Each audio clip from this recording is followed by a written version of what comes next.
Aksyon! Balita Evening Edition.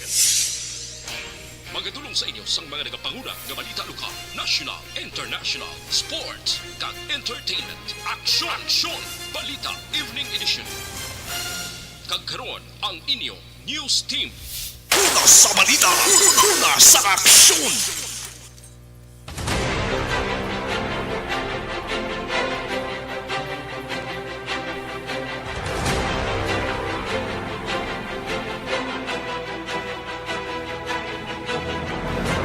Mayong gabi syudad sa Bacolod, Western Visayas, kag bugos nga Pilipinas. Welcome na sa pagpangalagad sang aksyon Balita Evening Edition.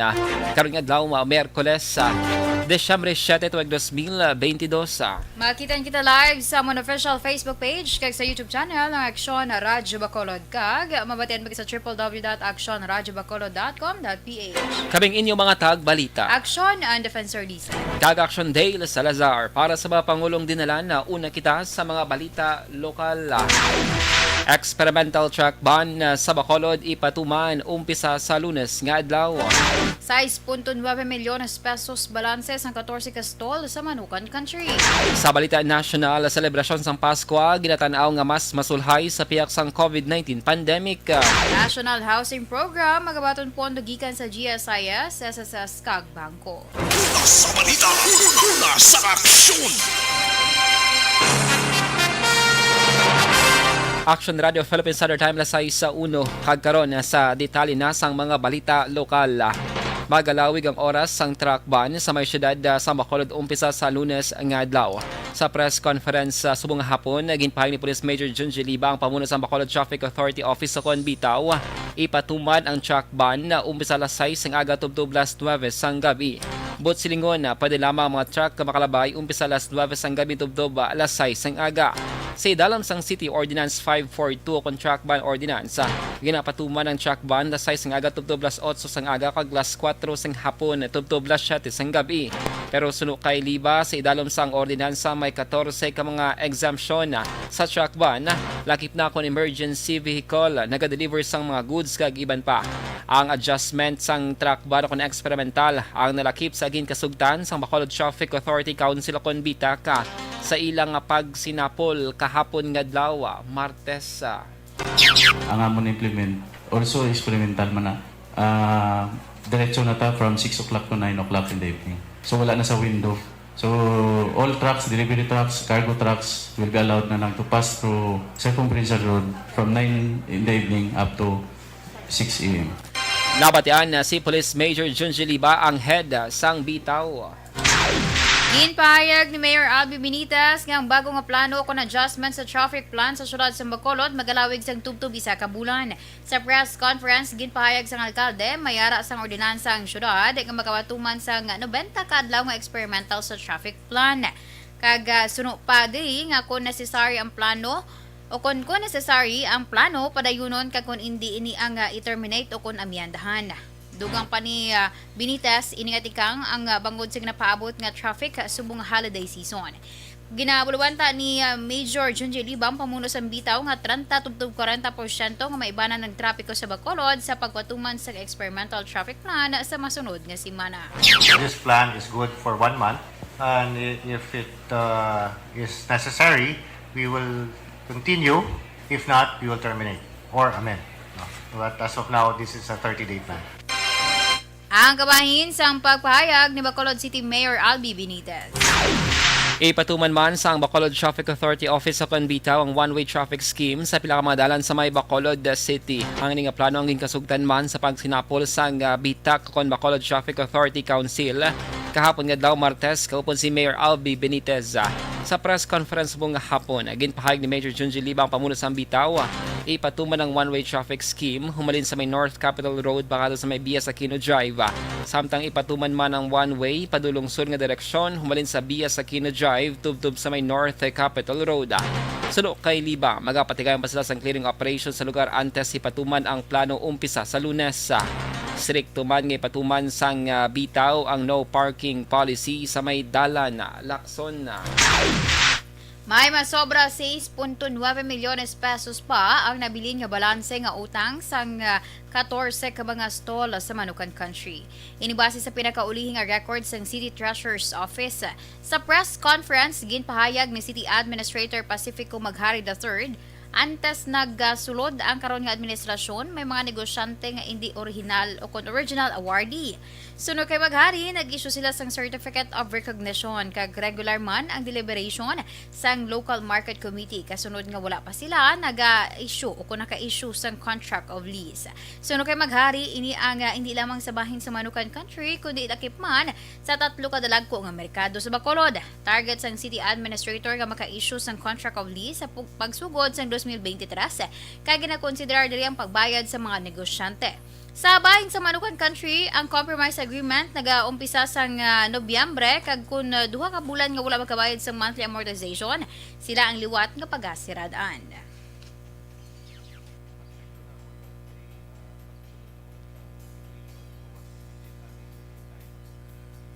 Certificate of recognition. Then we have regular local market committee deliberations kay wala pa ta ka-issue man gid contract of lease. So ina siya isa sa kabagay ni talakay.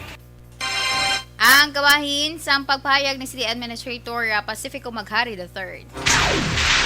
Sa iban nga balita lokal, lubos nga ginpasalamatan ni Bago City Mayor Nicolas Yulo mga department heads sa tanan nga mga empleyado sang syudad angon sa damlag lang nakuha nga pasidungog sa ginpatigayon nga pagdayaw Excel Award sang DILG Region 6.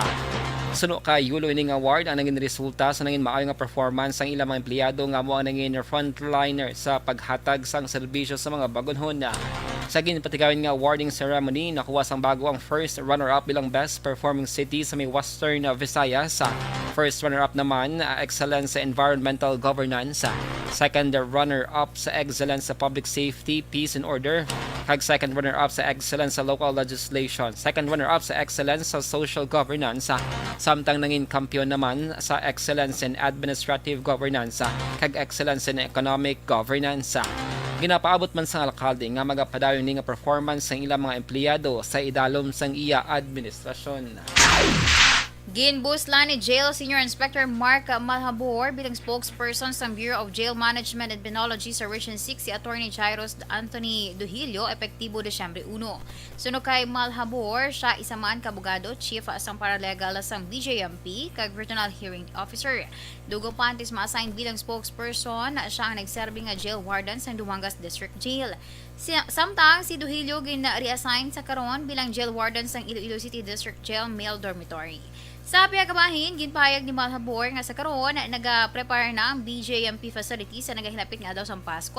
Kung sa diin, may pahanugot na ang in-contact visitation sa mga himata sa mga persons deprived of liberty. Una sa balita, una sa aksyon. Action Radio Philippines Saturday Time, alas 6:08.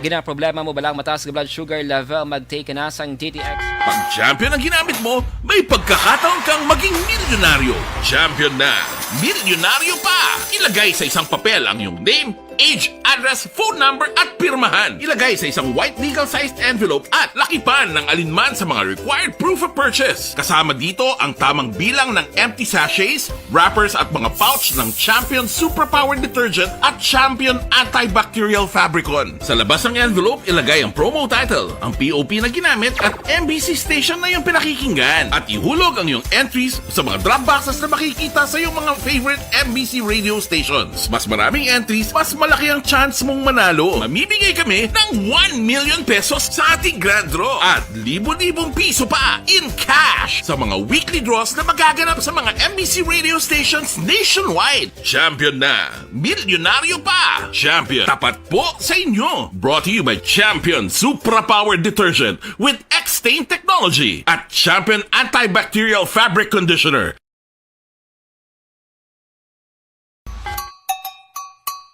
Puwerte nga ability!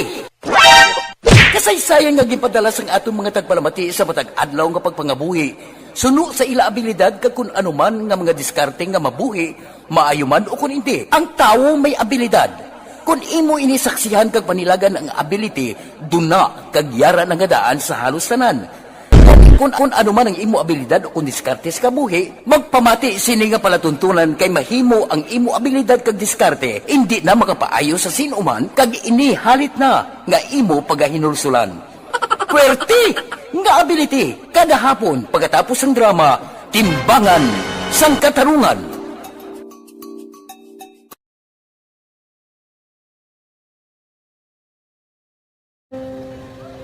Kung sana, ano nang nahuya, ako makulang. Eh, siyempre, pigado, tas, kay, ano ko sila, manisurbo ko sila lang, tapos kita, kakulbaan ko kay, basi, hindi ko mapasar kay.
Sa kaalam yaya, garantisado gi ko 100%.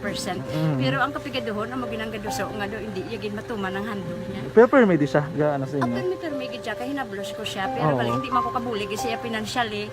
Ti saan mo na lang nga paagi, kagisa, kung kisa abibi, kung magtunganay kami sa motor sa ako, pliti, gamay lang nga bagay. Ang mga Gawlam sa kuno sa imo cellphone, sa imo nahulam sa cellphone ko. Pero kung kisa, hindi ko mamapulam. Kami hinablos man ko ba online man. Oo. Ikinanglan niya man ng cellphone. Kisa ga complex sila nga duwa. But sin ikaw nagpadala sang message Oo, para sa ako ano. nagpadala sang Kasi wala man message. siya magamit, no? Mm. Pero sang last time ginabantayan yung gidman ang result na Oo, pero may kuya ga monitor sa result. Kaya may si mama, kaya si papa, si buong ko. Bantayan nyo da kung kapang laba ko, bantayan nyo gidayang ang babatian nyo kung nadala kami o kunwais. Nang nag-confirm na sa ako niya kung ano address ko. Doon nalipay, naging ko kay basis ko, nadala naging kami nga, may pamangkot pag daw. Oo. Nakabudlagid kun online, mas nami sa nga face to face kay kami dan wala kami connection kay pigado lang kami tas nabudlayan ko sa mga gadget pero si Bong piyapin ako okay na miskilan ako. Okay, tapos kagid. Gusto ko makatapos sa eskwela. Biskaan may COVID pa tapos ulit. Tapos sa mga skila. Last time anto na do medyo emotional ka kay gaabal mo gapanghulam ka lang phone. Anong gakatabo kung maghulam ka lang ano kung magklase di? Kung sana, ano nang nahuya, ako makulang. Eh, siyempre, pigado, tas, kay, ano ko sila, manisurbo ko sila lang, tapos kita, kakulbaan ko kay, basi, hindi ko mapasar kay, wala ko hindi ko permi makamit, tapos, kakulbaan ko permi kung mag-test, kay may time limit, tapos, ang connection pa dan permi sa phone, kag hindi ko masyado makita, kay, isa, blurred man ang cellphone niya. Kung ang ginagamit ko siya, wala sa anak ko baan ko for me kasi hindi mo ko madala sa tab. Siyempre kay isang bigado lang. Basta kung nadala lang ko sa tab, happy na ako. Minising sa high school honors student ka. Yes. Ano kang hatap ang What? ikaw ginang valedictorian? Message ko sa mga pigado na hindi ka mo mawadan sang paglaong kag always ka mo pray kay God nga may nga tawag nga mabulig sa inyo. Biskan pigado lang ka mo ka. Hindi nyo git underestimate ang inyong self. Nga biskan pigado lang ka mo silingon hindi na ka mo ka pagkatapos sa eskwela. Do ang pagkapigado hindi na sa rason para makauntat ka mo sa mga eskwela damo kaya paraan kag kung magsalig lang ka mo kag sige-sige lang ka mo pray kay God may madamo kaya nga tao nga mabulig sa inyo.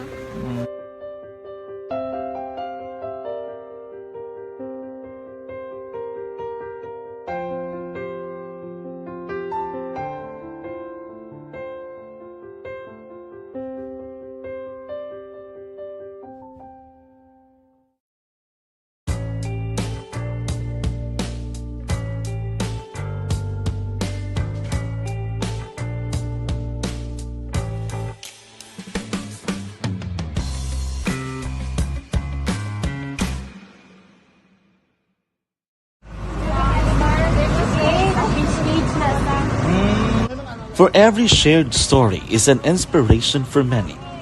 But it could be more inspiring if that story comes from those who are less heard. When asked about how we were able to select Mulukabok Integrated School, Lasay sa 15 Action Radio Philippine Standard Time kagkaron sa detalye na sang mga balita nasyonal. Ginpahayag ni Department of Health akong DOH Officer in Charge Maria Rosario Vergere nga saligan nga mas magasulhay ang selebrasyon sang Pasko subong nga 2022. Suno kay Vergere inibangod sa mas mataas nga vaccination rate sang mga Pinoy kag mas nakapreparar na ang mga hospital sa ikatatlo ka tuig nga napaidalom sa COVID-19 pandemic ang Pilipinas kag bugos nga kalibutan. Subong ang ulingad daw sa tatlo kadlaw nga bakunahang bayan COVID-19 vaccination drive nga tuyo mabakunahan ang mga kabataan ng edad 5 tubtob 11 anyos kag makahatagban sang booster doses sa dako nga populasyon sang pungsod. Ginpahayag sa Department of Human Settlements and Urban Development o DHSUD nga mas madamo nga government financial institutions o JFIs ang maghahatag sang pondo para sa National Housing Program. Sa televised public briefing, ginpahayag ni DHSUD Undersecretary Avelino Tolentino III nga ini nga mga GFIs ginalakipan sa Government Service Insurance System o GSIS, Social Security System o SSS, Land Bank of the Philippines kag Development Bank of the Philippines o DBP. Surbay Tolentino, nagapadayon ang pag-istorya sang DHSUD sa iban pa nga mga GFIs para makaalokar man ang mga ini sa ila investable funds bilang suporta sa pabahay program sang gobyerno. Damnag lamang sang ginanunsyo man sang Pag-ibig Fund nga nag-alokar ini sang 250 billion pesos agud mag-finance sa National Housing Program sa gobyerno. Samtang ginaprobahan na sang Commission on Appointment ako na CA ang appointment ni Department of Science of Technology ako DOST Secretary Renato Solidom Jr. Si Solidom ang gin-appoint sa DOST ni Presidente Ferdinand Marcos Jr. sa Agosto 2022. Antes sa iyang appointment, nagserbe si Solidom bilang DOST Undersecretary for Disaster Risk Reduction and Climate Change Adaptation kag Undersecretary man for Scientific and Technical Services. Ginpahayag ni Solidom nga magatutok ang iyang nga liderato sa job creation, research and development, food security and resiliency, health kag human resource development. Ginapadali ni Presidente Ferdinand Marcos Jr. ang pag-imprenta sa Philippine Identification System o PhilSys ID. Ginmanduan sa Presidente ang Philippine Statistics Authority o PSA nga padasigo ng pag-imprenta sa digital version sa National ID. Sa nasambit nga pagsinapol man na diskusyonan ang kasarangan nga mag-imprenta amo man ang late start sang flow of data kag volume of data. Ginpasiguro naman ni PSA Undersecretary Dennis Mapa nga makigangot sila sa Bangko Sentral ng Pilipinas o BSP para padasigon ang produksyon kag pag-imprenta sang Philippine ID. Patang ni Mapa nga ang pagdagsa sa mga nagaparehistro sang PhilSys ID ang rason sa delay sa pag-imprenta sang national ID cards. Sa madumduman nga sang Oktobre sang umpisahan ang implementasyon sang printed digital version sang PhilID samtang wala pa nahimo ang physical ID nga kaangay sa disenyo sang ATM card.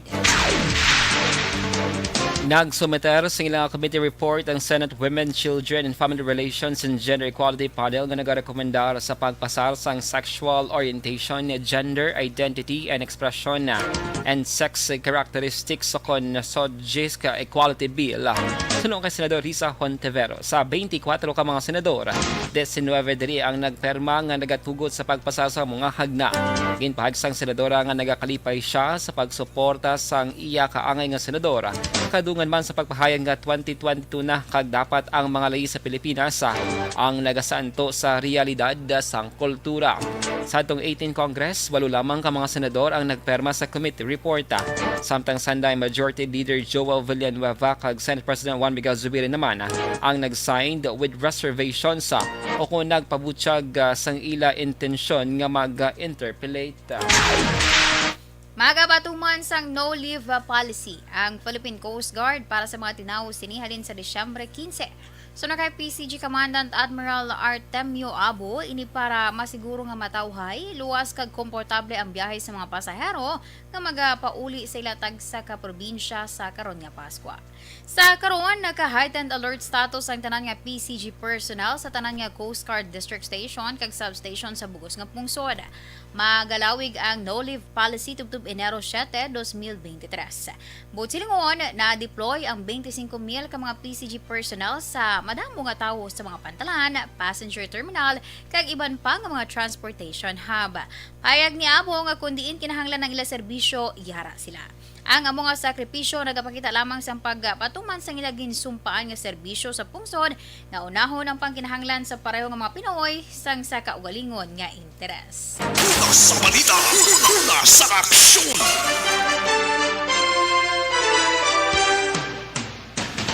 Action Radio Philippines Standard Time alas 6:20 sa dugang pa nga mga balita nasyonal. Naglambot na sa 13.64 trilyon ang outstanding debt sang gobyerno sang Pilipinas sa pagtakop sa Oktubre 2022. Bagay nga nagakatabo sa piyak sang 14-year high nga inflation rate kag kontrobersyal nga ginaduso nga Maharlika Wealth Fund. Ini ang ginbalita sang Bureau of Treasury matapos nadugangan sang 124.92 billion ang kantidad nga ginhulam sang gobyerno. Iyara naman sa 0.92% ang pagsakasini kumpara sa utang sang Setyembre. Halos bulan-bulan na nga record high ang kabugusan sa utang nga na-record sang gobyerno. Rason nga ginpanugyan sadto ni anay Presidente Rodrigo Duterte kay President Ferdinand Marcos Jr. nga magpatuman ang administrasyon sang panibago nga mga buwis kag pagbuhin sang hindi kinanglanon nga gasto.